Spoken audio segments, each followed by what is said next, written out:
Bank അക്കൗണ്ടുകളിലെ minimum balance 5000 ദിർഹമാക്കി ഉയർത്താനുള്ള UAE ബാങ്കുകളുടെ തീരുമാനം മരവിപ്പിച്ചു.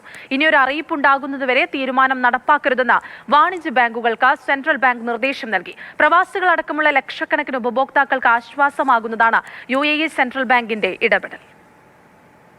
5000 ദിർഹം minimum balance ഇല്ലെങ്കിൽ അക്കൗണ്ട് ഉടമയിൽ നിന്നും മാസം 25 ദിർഹം മുതൽ സർവീസ് ചാർജ് ഈടാക്കാനായിരുന്നു UAE വാണിജ്യ ബാങ്കുകളുടെ തീരുമാനം. പ്രതിമാസം പരമാവധി 106 ദിർഹം വരെ ഈടാക്കുന്ന വിധത്തിലാണ് നിരക്ക് നിശ്ചയിച്ചിരുന്നത്.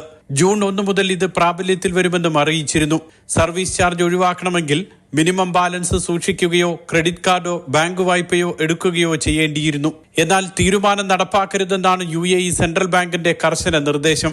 മിനിമം ബാലൻസ് 3000 ദിർഹത്തിൽ നിന്നും 5000 ദിർഹമാക്കി ഉയർത്തുമ്പോൾ ഉണ്ടാകുന്ന പ്രത്യാഘാതങ്ങളെക്കുറിച്ച് പഠിക്കുമെന്നും ഇതിനുശേഷം മാത്രം തീരുമാനം നടപ്പാക്കിയാൽ മതിയെന്നുമാണ് സെൻട്രൽ ബാങ്കിന്റെ അറിയിപ്പ്.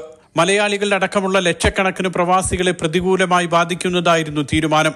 ക്രെഡിറ്റ് കാർഡ് ലഭിക്കണമെങ്കിൽ മാസം 5000 ദിർഹം ശമ്പളം വേണം. ഭൂരിഭാഗം പ്രവാസികൾക്കും ഇതുണ്ടാകില്ല. സെൻട്രൽ ബാങ്കിന്റെ ഇടപെടൽ സാധാരണക്കാരായ പ്രവാസികൾക്കാണ് കൂടുതൽ ഗുണം ചെയ്യുക. Suresh Vellimuttam, Mathrubhumi news, Dubai.